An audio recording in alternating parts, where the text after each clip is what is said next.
Hey everyone, welcome to my channel. Today I want to share a story that will truly touch your heart.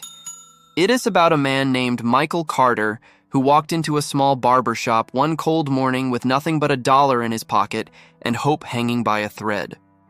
What happened next changed not only his appearance but his entire life. This is a story about kindness, second chances, and how one simple act of compassion can transform a stranger's future in ways you would never imagine. The small bell above the door jingled softly as a tired-looking man stepped into a neighborhood barbershop one chilly morning. The cold November air clung to his worn-out jacket, and his shoes, cracked at the soles, left faint traces of dust on the freshly swept floor. His name was Michael Carter, and though he once carried the look of a man with purpose, today his eyes revealed only exhaustion, years of quiet struggle, and the weight of countless sleepless nights. The barbershop was small but warm, the faint scent of shaving cream mixed with the aroma of old wood and aftershave. On one wall hung a faded mirror, its corners slightly chipped, and beneath it stood an aging counter with combs, scissors, and a few bottles of hair oil arranged neatly. A small heater buzzed near the corner, trying its best to chase away the morning chill. Behind the chair stood Tom Bennett, a man in his late 50s with kind eyes and graying hair. He had been running this little shop for nearly 30 years, serving generations of customers from the same neighborhood. People came to him not only for a haircut, but for conversation, laughter, and the kind of warmth that only someone who truly cared could offer. When Michael entered, Tom immediately sensed something unusual. The man's shoulders sagged, his hands trembled slightly, and his voice carried a tone of uncertainty. "Sir, I want to change the way I look," Michael said, his voice quiet, as if he wasn't sure he deserved even that simple request. Tom gave him a warm smile and motioned toward the chair. "Of course. Have a seat," he replied gently. Michael hesitated. His eyes flickered to the empty chair and then down to his shoes, the leather peeling at the toes. His voice dropped to almost a whisper. "Sir, I have to be honest," he murmured, his throat tightening with shame. "I don't have much money." Tom chuckled softly, waving his hand dismissively. "That's all right, my friend. I don't charge much." But Michael shook his head. "I don't even think I can afford that." For a brief moment, silence filled the room. Tom studied the man's face, thin, unshaven, lined with fatigue, and something inside him stirred. He'd seen men like this before, those who'd fallen on hard times, who carried the invisible weight of failure and disappointment. Without another word, Tom nodded gently. "Don't worry about it," he said with quiet kindness. "Just sit down and let me take care of you." Michael hesitated once more before finally sinking into the chair.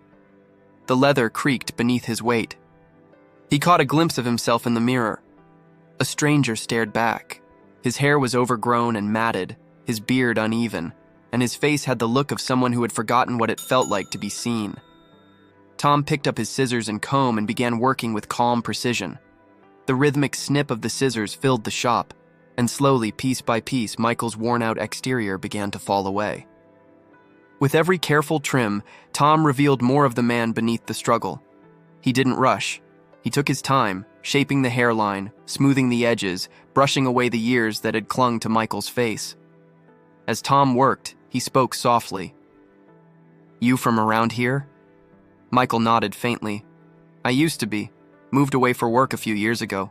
Things didn't go as planned." Tom didn't pry. He knew when not to. "Well," he said lightly, "sometimes life gets rough before it gets better." Michael gave a small, weary smile. "I hope you're right."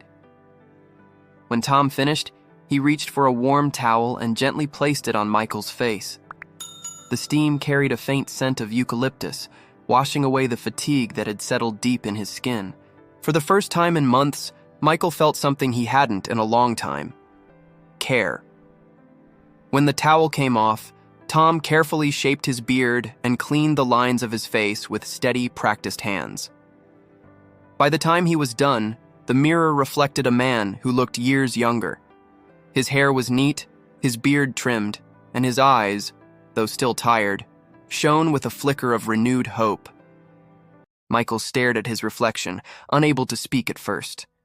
His hands trembled slightly as he touched his chin, his newly shaved cheeks.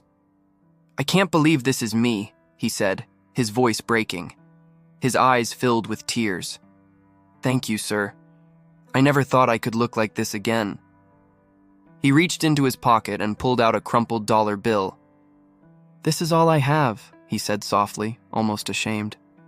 "I'm homeless, but I have a job interview today." Tom's heart clenched. He placed a steady hand on Michael's shoulder. "Keep it," he said firmly, "and wait here. I think I have something that might help you." He disappeared into the back room. Michael sat there silently, staring at the mirror, overwhelmed by the simple kindness of a stranger.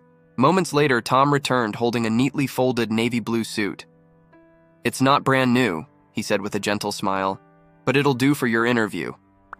Michael blinked in disbelief. "I can't accept that, sir." "Yes, you can," Tom replied. "And you will. Everyone deserves a second chance." Michael stood slowly, taking the suit into his hands. The fabric smelled faintly of cedar from being stored, but it was clean and pressed. He went to the small changing area at the back of the shop, and when he emerged, even Tom was taken aback.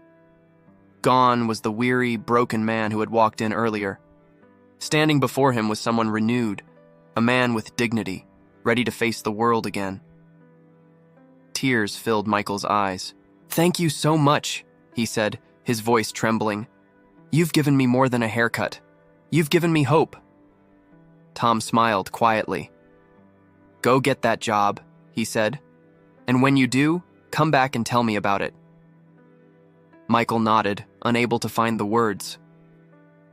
He walked out into the cold morning air, his head held a little higher, the worn-out man now wearing a suit that made him feel human again. As the door closed behind him, Tom exhaled softly, looking at the empty chair. He didn't know who that man really was or where he came from, but he hoped, truly hoped, that things would turn around for him.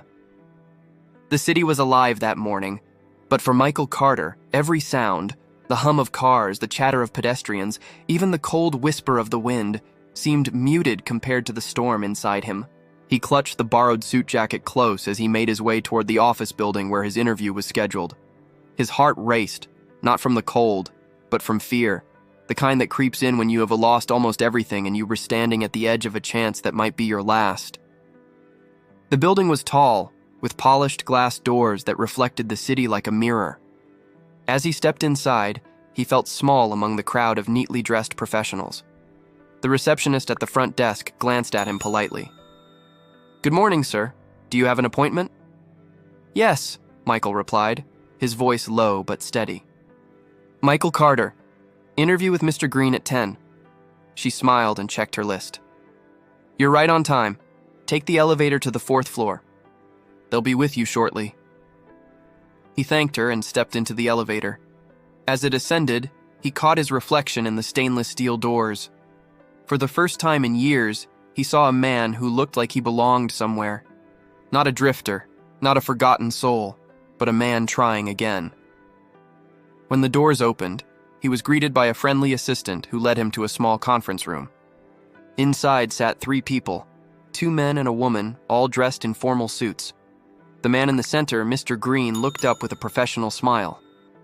"Mr. Carter, good morning. Please, have a seat." "Thank you," Michael said, sitting carefully. His palms were sweaty, and his mind was racing with the weight of what this moment meant. The questions began, some simple, others more demanding. They asked about his previous experience in retail management, about the reasons for his gap in employment, about how he would handle difficult customers and motivate his team. Michael answered honestly. He spoke about his past job, the company that went bankrupt, and how he had spent months searching for new work while his savings ran dry. He admitted he had faced hard times, even homelessness, but he emphasized that he hadn't given up. "All I need," he said quietly, "is one chance to prove myself again." There was silence for a moment. Mr. Green leaned back, studying him thoughtfully. Then he said, "You know, Mr. Carter, we've interviewed a lot of people this week, but not one of them spoke with the kind of sincerity you just did." Michael blinked, unsure if he'd said too much. Mr. Green smiled faintly. "You've got the job." Michael's mouth fell open. For a moment, he couldn't move, couldn't breathe. "Sir? Really?" "Yes. We can see potential when we meet it," Mr. Green said, extending his hand. "Welcome aboard." Michael shook his hand, trying not to cry in front of them. "Thank you, sir. Thank you so much." He walked out of the building in a daze, his heart pounding with joy and disbelief. The same city that had seemed cruel and cold just that morning now looked brighter, warmer, alive with possibility. He looked up at the sky, whispering, "Thank you, God, and thank you, Tom." That night, he didn't return to the shelter. Instead, he used the small advance from his new job to rent a modest room. The mattress was thin, the paint was peeling, but it was his. And for the first time in months, he slept under a roof that didn't belong to charity. Weeks turned into months. Michael worked tirelessly, determined to prove himself. He arrived early, stayed late, and took every task seriously. His managers noticed his discipline, his politeness, and his quiet humility. He wasn't the loudest or the most confident, but he had something more important: gratitude. In time, his efforts paid off. His manager called him in one morning and said, "Michael, you've been doing incredible work. The company's expanding, and we'd like to promote you to assistant manager." He stood there speechless. He had dreamed of this moment, but now that it was real, he felt overwhelmed. "I don't know what to say," he murmured. "Just keep doing what you're doing," his manager said with a smile. "You've earned it." Michael thanked him and walked out of the office with tears in his eyes. He thought of that morning in the barber shop, the warmth of Tom's hand on his shoulder, the sound of scissors snipping away the pieces of his broken self. That moment had been the beginning of everything. He decided to visit Tom, to tell him the news. But when he arrived at the little barber shop, the closed sign hung on the door. Through the window, he saw Tom sweeping the floor. Michael knocked softly. Tom looked up, smiled, and unlocked the door. "Well, look who it is. The man with the big interview," he said cheerfully. "So, how did it go?" Michael grinned. "I got the job." Tom's face lit up. "That's wonderful. I knew you would." "I just came to thank you again," Michael said sincerely. "You didn't just give me a haircut, Tom. You gave me my life back." Tom waved it off modestly. "Ah, nonsense. You did the hard part yourself." Michael smiled. "Maybe, but you gave me the courage to start." They talked for a while, sharing stories, laughing. Before leaving, Michael promised, "Someday I'll repay your kindness. I don't know how, but I will." Tom laughed softly. "The only thing I ask is that you pass it on, help someone else when they need it." Michael nodded firmly. "I promise." Years went by. The little barber shop stayed the same. Quiet, humble, tucked away between a bakery and a shoe repair shop. But Michael's life changed in ways he could never have imagined. He rose through the ranks at work, earning respect not just for his results, but for his compassion. Eventually, he saved enough to start his own business, a luxury barber shop in the heart of the city. Sleek marble floors, polished mirrors, leather chairs. It was everything Tom's humble shop wasn't, yet every design choice was inspired by that little room where hope had been reborn. People loved the place. The atmosphere was refined, but the service carried warmth and humility. On opening day, Michael looked around the shop and whispered to himself, "This is for you, Tom." But despite his success, he never forgot where it all began. One cold morning, years later, Michael drove back to the old neighborhood. The streets were quieter now, some shops closed, others replaced. Yet when he reached that familiar corner, he saw the same sign swinging gently above the door, Bennett's Barbershop. He stepped inside. The bell above the door chimed just as it had that first day. The shop smelled the same, aftershave, wood, and memories. Behind the chair stood Tom, a little older now, his hair whiter, his hands trembling slightly. He looked up and smiled. "Good morning, sir. What can I do for you today?" Michael smiled warmly. "Hi, sir. Do you remember me?" Tom studied him for a moment, his brow furrowing. I'm sorry, I don't. Michael's throat tightened. Years ago, when I had nothing, you gave me a haircut, clothes, and hope. Even my family didn't help me, but you did. I never forgot that. Tom's eyes softened. Michael? Carter, isn't it? Michael nodded, tears forming. He reached into his pocket and pulled out a shiny key. This is for you, he said quietly. This shop is yours now. It's fully paid for. I bought it from the landlord last month. You'll never have to worry about rent again. Tom froze. The key trembled in his hand. His voice cracked. Michael, I can't accept this. Yes, you can, Michael said firmly, because you once gave me something far more valuable. Tears filled the old Barber-esque eyes as he looked at the man before him. Not the broken stranger from years ago, but someone whole, successful, and kind. I don't know what to say, Tom whispered. Michael smiled gently. Just keep doing what you've always done. Help people feel human again. Tom nodded slowly, his heart too full for words. The two men embraced, their tears falling silently, the kind of tears that only come from shared humanity. Outside, the sun broke through the clouds, casting a soft glow through the dusty shop windows. For both men, it felt like the end of one chapter and the beginning of another. A circle completed, a kindness returned. And that is the end of today's story, a powerful reminder that one act of kindness can change someone's world forever. If you enjoyed this story, don't forget to give it a thumbs up, share it with your friends, and leave your thoughts in the comments below. Remember, compassion costs nothing but can mean everything to someone in need. Thanks for watching, and I'll see you in the next story.